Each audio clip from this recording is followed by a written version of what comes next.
Jai Hind everyone, my name is Himanshi. I welcome you all to Shri Vishwanath IAS Academy Solan. इस video में हम pronounce पढ़ने वाले हैं, तो शुरुआत करते हैं। What are pronouns? सबसे पहले डेफिनेशन देखेंगे। A pronoun is a word that is used in place of a noun, मतलब जो बेसिकली नाउन को रिप्लेस करे, दैट इज कॉल्ड प्रोनाउन। ठीक है, किस लिए? ताकि सेंटेंस में रिपीटिशन को रोका जाए और सेंटेंस को और ज़्यादा स्मूथ बनाया जा सके। कुछ एग्जाम्पल्स के थ्रू समझने की कोशिश करते हैं। जैसे कि अगर किसी सेंटेंस में प्रोनाउन ना यूज़ किया जाए तो sentence would be Ravi is my friend, Ravi is very intelligent, Ravi helps me in studies. And with pronoun it look like Ravi is my friend, he is very intelligent and he helps me in studies. Okay, तो sentence क्या हो गया? काफ़ी ज़्यादा smooth हो गया। Next देखते हैं। Next is type of pronoun. First one is personal pronouns. Personal pronouns क्या होते हैं? स्पेसिफिक पर्सन्स के लिए या थिंग्स के लिए जो यूज़ होते हैं। इसमें 3 टाइप के पर्सन्स आते हैं, first person, second person and third person. Okay, first person कौन सा होगा? I, we, me, us. Second person you. Third person he, she, it, they, him, her, them. Examples देखो। I am a student, she is my sister, Ramesh gave it to me. Okay, तो जो I है आपका that is first person. Okay, and जो आपका me है यहाँ पे, this is also first person. जो आपका शी है वो हो जाएगा आपका third person. Got it? Next देखते हैं। Next is reflexive pronounce. Reflexive pronouns क्या होते हैं? जिसमें सेल्फ या फिर सेल्व्स का यूज़ हो। सेल्फ का यूज़ होगा जहाँ पे सिंगुलर की बात आ रही है, सेल्व्स का यूज़ होगा जहाँ पे प्लूरल की बात आ रही है। ओके, और कब यूज़ होता है? When subject and object are the same. Means जब सब्जेक्ट और ऑब्जेक्ट एक जैसे हो, मतलब मैं अपने ही बारे में बात कर रही हूँ। ओके, एग्जाम्पल्स के थ्रू समझो। I hurt myself while playing, तो आई क्या है यहाँ पे? सब्जेक्ट है। माई सेल्फ क्या है यहाँ पे? ऑब्जेक्ट है। ओके, तो सब्जेक्ट और ऑब्जेक्ट सेम है, मतलब एक ही पर्सन के बारे में बात कर रहे हैं। ऐसी कंडीशन में हम reflexive pronoun that is my self का हमने यहाँ पे यूज़ किया है। Next one is they enjoyed themselves at the party. जो दे है आपका वो क्या है? आपका सब्जेक्ट है। देमसेल्व्स क्या है? आपका ऑब्जेक्ट है। ओके, तो यहाँ पर इन्हीं लोगों के बारे में बात हो रही है, इसलिए क्या होगा? रिफ्लेक्सिव प्रोनाउन का यूज़ होगा। Got it? कौन कौन से होते हैं? Myself, yourself, himself, herself, itself, ourselves, yourselves, themselves. ये क्या है? आपके रिफ्लेक्सिव प्रोनाउन है। नेक्स्ट देखते हैं। Next one is emphatic. Emphatic मतलब किसी चीज़ पे दबाव डालना, जोर डालना। इन्हीं को बोला जाता है आपका इंटेंसिव प्रोनाउंस। ठीक है, जो वर्ड्स रिफ्लेक्सिव में है वही सेम वर्ड्स यहाँ पर भी यूज़ होते हैं, बट यहाँ पे इनका यूज़ अलग तरीके से होता है, एम्फेसिस डालने के लिए होता है। जैसे कि I myself completed the project, मतलब मैंने खुद ही प्रोजेक्ट कंप्लीट किया। तो बेसिकली यहाँ पे माई सेल्फ का यूज़ किस लिए हो रहा है? दबाव डालने के लिए यूज़ हो रहा है। Okay, next is she her self cook the food. तो शी हर सेल्फ क्या है? अगेन दबाव डालने के लिए यूज़ हो रहा है हर सेल्फ का। Got it? Next one is demonstrative pronouns. Demonstrate करने का मतलब होता है किसी चीज़ पर पॉइंट आउट करना। जैसे मैं बोलूँगी this is a chair, that is a book, तो मैं बेसिकली चेयर और बुक पे पॉइंट आउट कर रही हूँ, तो वो होता है आपका demonstrative pronouns. This, that, these, those. Example, this is my book, those are my friends. Okay, got it? Now let us move to indefinite pronouns. Indefinite as the name says कि यहाँ पे आप जर्नल वे में बात करोगे। You are not specifically talking about a person और a thing. Some, any, someone, anyone, all, few, many, several, everybody, nobody, none. All these are indefinite pronouns. Example देखो, someone knocked at the door. It means you are not aware of the person who has knocked at the door. तो जो आपका someone होगा वो आपका indefinite pronoun है। Okay? Many were absent. Many क्या है? आपका indefinite pronoun है। Sixth one is distributive pronouns. Distribute मतलब बांटना। Okay? रेफर टू पर्सन्स और things one at a time. ठीक है, बेसिकली जब आप हर एक इंसान के बारे में बात कर रहे हो, ठीक है, या फिर या तो ये, ना ही ये, ऐसे किसी के बारे में बात कर रहे हो, जैसे कि जो ईच है, इधर है, नीदर है, ये वर्ड्स इसमें यूज होते हैं। एग्जाम्पल देखो, each of the students got a prize. अब ईच ऑफ द स्टूडेंट्स मतलब हर एक शिष्य को, हर एक स्टूडेंट को प्राइज मिला है, तो यहाँ पे जो आपका ईच है उसका यूज हुआ है। Okay, neither of the two answers is correct. जो नीदर है, हम बोलते हैं कि ना ही ये वाला करेक्ट है ना ही ये वाला, तो हमने नीदर का यूज किया। ओके, अब इसके बाद एक चीज समझना, अगर कहीं पे आपका ईच है, उसके बाद जो भी नाउन आएगा, नाउन हमेशा आपका प्लूरल होगा। ओके, नाउन हमेशा क्या होगा, आपका प्लूरल होगा, और जो भी वर्ब आएगी वो वर्ब हमेशा सिंगुलर होगी। ओके, जो भी आपकी हेल्पिंग वर्ब आएगी वो वर्ब हमेशा सिंगुलर होगी। सेम केस है ईच में, नाइदर में एंड आपका आइदर में। Okay, got it. नेक्स्ट देखते हैं, next one is reciprocal. Okay, reciprocal pronouns. Reciprocal pronouns क्या करते हैं, आपका म्यूचुअल रिलेशनशिप बताते हैं। इसमें एक आता है आपका ईच अदर, दूसरा आता है one another. Each other use होता है when we talk about two people, जब हम दो लोगों की बात करें तो ईच अदर का यूज होता है। वन अनदर का यूज होता है when we are talking about many, बहुत से लोगों की बात कर रहे हों जब हम। ओके, एग्जाम्पल देखते हैं, the two friends love each other. Okay, two friends हैं तो ईच अदर का यूज होगा। We should help one another, हमें एक दूसरे की मदद करनी चाहिए। अब देखो यहाँ पे वन अनदर आ गया, तो इसका मतलब काफी सारे लोग हैं। ओके, काफी सारे लोग हैं, there are many people. Relative pronoun देखो, next one is relative pronoun. Relative pronoun मतलब जो रिलेशन बताएं। ओके, ज्वाइन टू क्लॉजेज मतलब दो क्लॉजेज को जोड़ते हैं, and refer to a noun mentioned before, और जो नाउन क्लॉज में आएगा उसके बारे में और जानकारी देते हैं। ठीक है, कौन कौन से होते हैं, who, whom, whose, which, that. Example, this is the boy who won the prize. पहले क्लॉज समझ लो, क्लॉज क्या होता है। ओके, तो यहाँ पे एक सेंटेंस आ रहा है आपके पास, दिस इज अ बॉय। अगर मैं इसको अकेला उठा के साइड में रख दूं तो ये कंप्लीट है अपने आप में। इसके पास सब्जेक्ट है, अपना हेल्पिंग वर्ब है और अपना ऑब्जेक्ट है, तो this is a complete sentence. ये कंप्लीट है तो ये मेन क्लॉज है। जो सेंटेंस कंप्लीट हो दैट इज मेन क्लॉज। अब there is another one, won the match. अब ये दिस इज इनकम्प्लीट, इसके पास अपना सब्जेक्ट नहीं है, अपनी हेल्पिंग वर्ब नहीं है। ओके, तो ये इनकम्प्लीट है, और जो इनकम्प्लीट हो that is called subordinate, subordinate clause. Okay, या फिर इसको बोलते हैं डिपेंडेंट क्लॉज, डिपेंडेंट क्लॉज। समझ आया? तो बेसिकली जो ये आपका हु है विच इज रिलेटिव प्रोनाउन, इसने रिलेशन बताने की कोशिश करी है इसके और इसके बीच में। Got it? नेक्स्ट देखते हैं, just give me a second. Okay, next one is interrogative. Interrogative pronouns की बात करते हैं। Basically use to ask questions. कौन कौन से होते हैं, who, whom, whose, which, what. Example, who is knocking at the door, दरवाजा कौन खटखटा रहा है। Which is your favourite subject, तुम्हारा फेवरेट सब्जेक्ट कौन सा है। तो जो यहाँ पे हु एंड विच है, इनका use as a interrogative pronouns, मतलब ये क्वेश्चन पूछने के लिए यूज हो रहे हैं, तो इंटेरोगेटिव प्रोनाउंस की तरह काम करेंगे।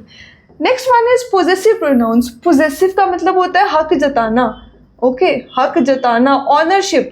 ठीक है, कि ये मेरा है, ये तुम्हारा है, लाइक दैट। ऑनरशिप को बताता है, पोजेशन को बताता है।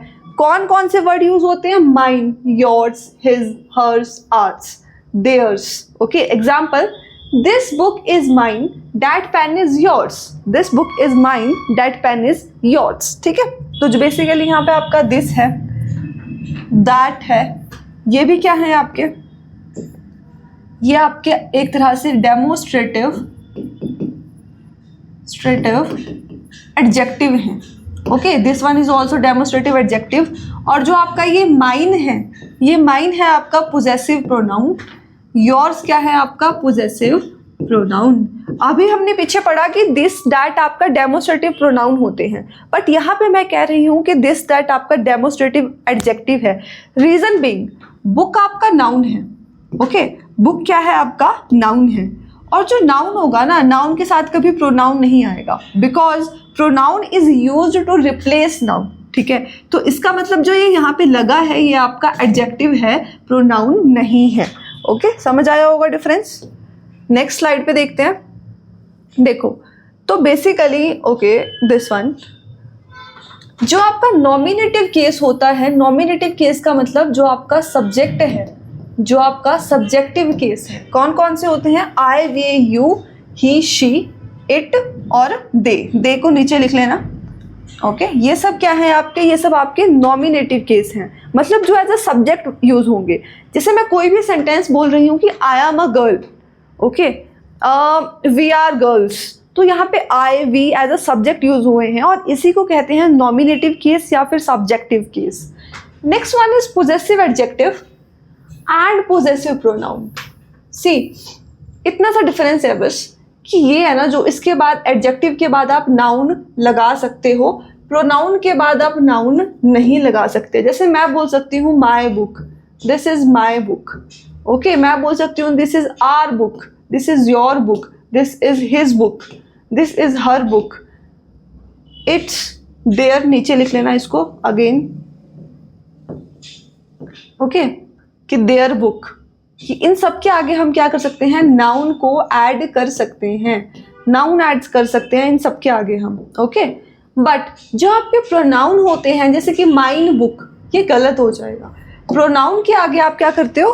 प्रोनाउन के आगे आप नाउन को ऐड नहीं कर सकते, then that is going to be incorrect. यहाँ पे थोड़ी सी टाइपिंग एरर हो गया है, इसे रिमूव कर दो यहाँ से, ओके। एंड जो बाकी बचा हुआ पोर्शन है आपका, mine, yours, his, hers, its, ours, theirs, ये सब क्या है आपके? ये सब आपके पोजेसिव प्रोनाउन हैं। याद रखने की ज़रूरत नहीं है, बस ये समझो कि इसके आगे नाउन नहीं लगेगा।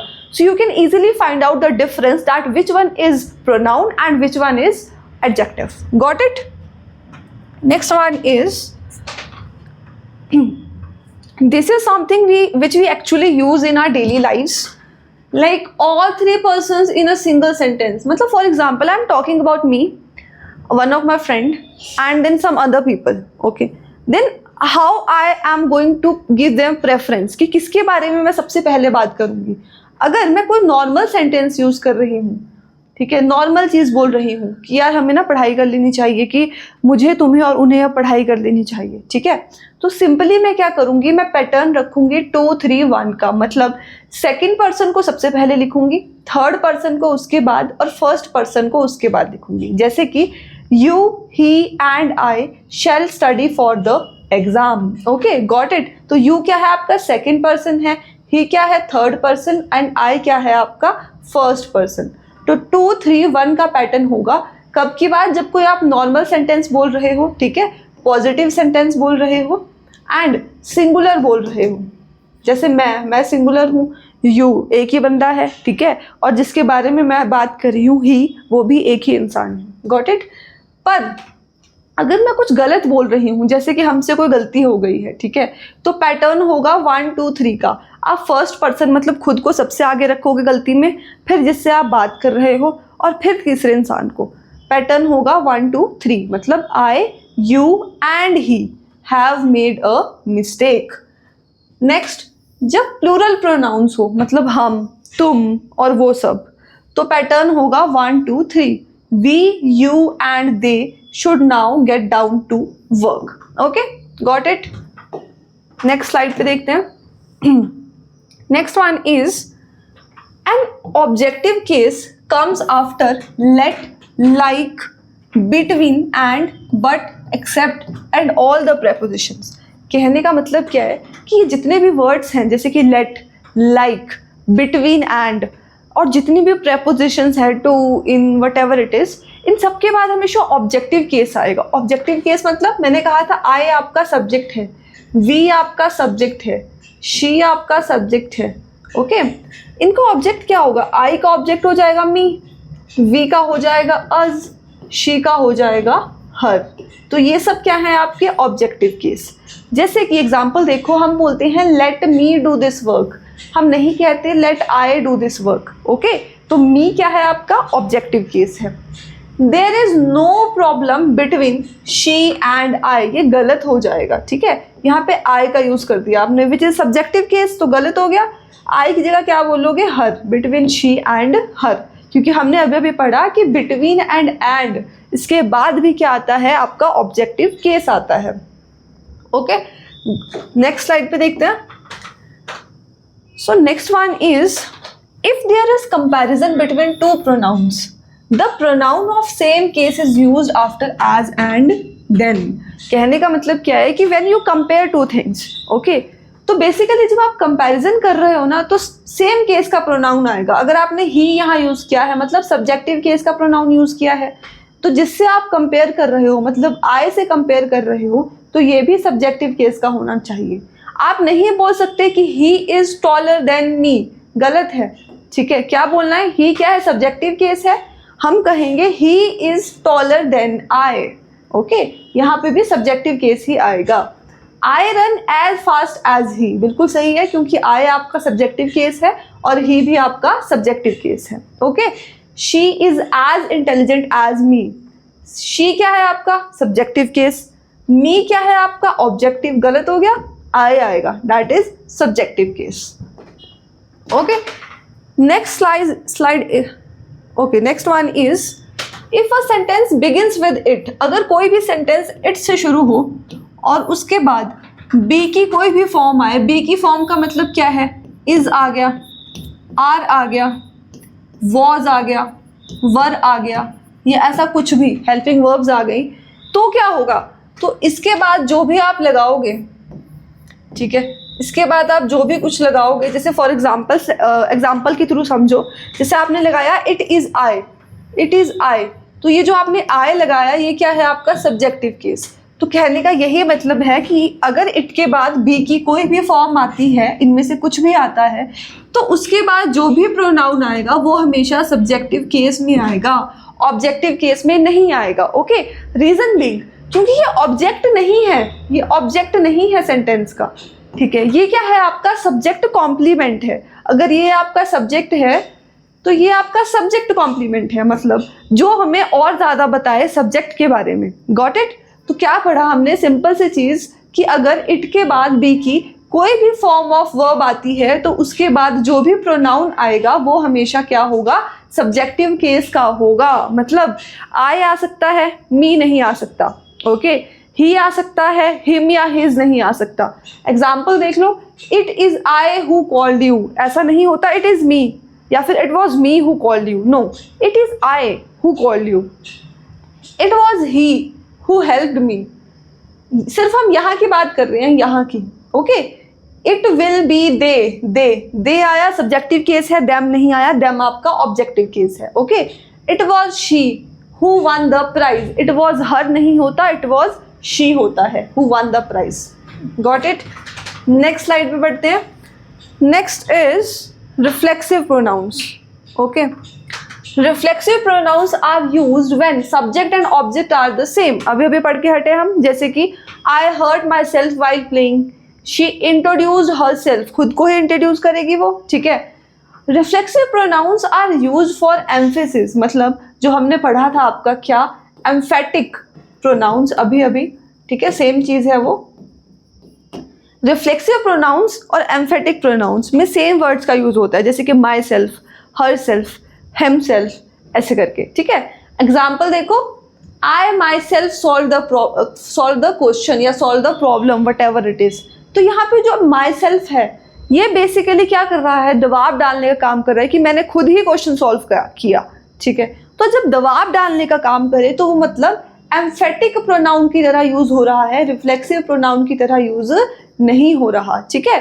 The principal himself distributed the prize, जो हिमसेल्फ है ये भी आपका एम्फेटिक प्रोनाउन की तरह यूज हो रहा है कि प्रिंसिपल ने खुद ही प्राइजेस को डिस्ट्रीब्यूट किया। ओके, तो रिफ्लेक्सिव और आपका जो एम्फेटिक होता है, इन दोनों प्रोनाउंस के बीच में डिफरेंस समझ में आना चाहिए।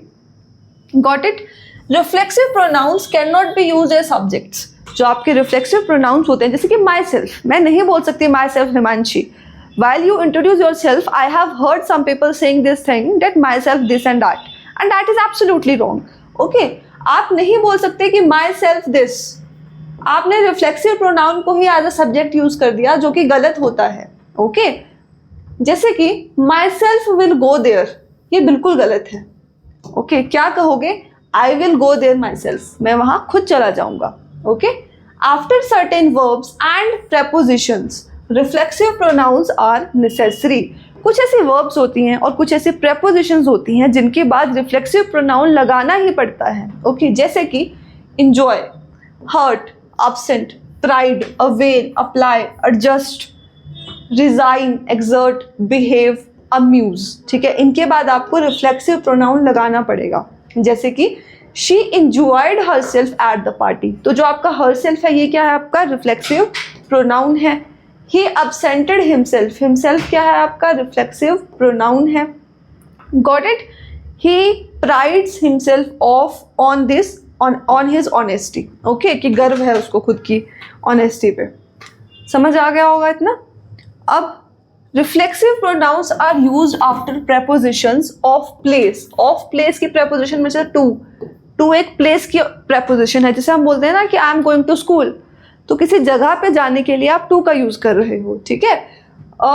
When subject and object are the same, वही सेम चीज़ की रिफ्लेक्सिव कब आप यूज़ करोगे? जब सब्जेक्ट और ऑब्जेक्ट सेम हो. मतलब मैं अपने ही बारे में बात कर रही हूँ या वो इंसान अपने ही बारे में बात कर रहा है. एग्जाम्पल देखो, he kept the secret to himself, कि उसने सीक्रेट को क्या करा, खुद तक ही रखा. She was talking to herself, she was talking to herself. Reflexive pronouns are not use after verbs. कौन कौन सी वर्ब है जिनके बाद रिफ्लेक्सिव प्रोनाउन नहीं यूज होता? पहले है रिलैक्स. आप नहीं बोलते कि शी रिलैक्स्ड हर सेल्फ, यार दैट इज टू ऑब्वियस कि आप ही खुद को रिलैक्स करोगे. ओके, जैसे वॉश होता है, शेव होता है. दीज आर फ्यू वर्ड्स जिनके बाद आप रिफ्लेक्सिव प्रोनाउन का यूज नहीं करते. ओके, रिलैक्स, वॉश, शेव, ड्रेस, ये सब. एग्जाम्पल देख लो, ही शेव्ड, बिल्कुल सही है, हिमसेल्फ लगाने की जरूरत नहीं है. शी ड्रेस्ड क्विकली, बिल्कुल सही है, she dressed her self quickly, नहीं लगाना. Got it. नेक्स्ट देखते हैं. Next one is demonstrative. Demonstrative case मतलब जब आप किसी चीज पे क्या कर रहे हो, पॉइंट आउट कर रहे हो. दिस, दैट, दीज, दोज, इन सब का यूज होता है. ठीक है.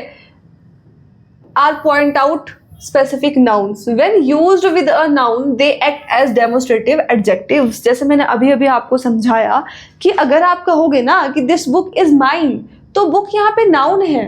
ठीक है, noun के साथ pronoun तो नहीं आएगा. It means you are using adjective here. ठीक है, आप adjective, this यहाँ पे adjective की तरह काम कर रहा है, pronoun की तरह काम नहीं कर रहा है. Okay, another sentence is this is mine. ये मेरा है. Okay, अब यहाँ पे देखो तो यहाँ पे कोई नाउन नहीं है. ठीक है, इस सेंटेंस पे अगर आप देखो कि दिस इज माइन, तो यहाँ पर दिस के साथ कोई नाउन नहीं है, तो इट मीन्स कि यहाँ पे ये as a demonstrative pronoun use हो रहा है. Okay, next one is those students are hard working. Again students आपका नाउन है, तो जो आपका दोज है वो as a demonstrative adjective use होगा. Okay, those are hard working, those के साथ कोई नाउन नहीं है, तो मतलब ये आपका प्रोनाउन है. सिंपल. ओके, आप डैट का यूज करते हो ताकि आप अवॉइडेशन को अवॉइड कर सको, रिपीटेशन को. ओके, जैसे कि my pen is better than that. अब अगर आप चाहो तो बोल सकते हो कि my pen is better than that pen, बोल सकते हो, एब्सोल्युटली राइट. ओके, बट अगर आप पेन का यूज बार बार ना करना चाहो तो आप बोलोगे my pen is better than that. Okay, same. Your ideas are more creative than those. His car is more expensive than that of his brother. Got it? Next देखते हैं. Okay, use of that, the same examples. Okay, so इस video में इतना ही था. I hope आपको समझ आया होगा. If you have any queries regarding any exam, you can just contact us on the given information. Thank you.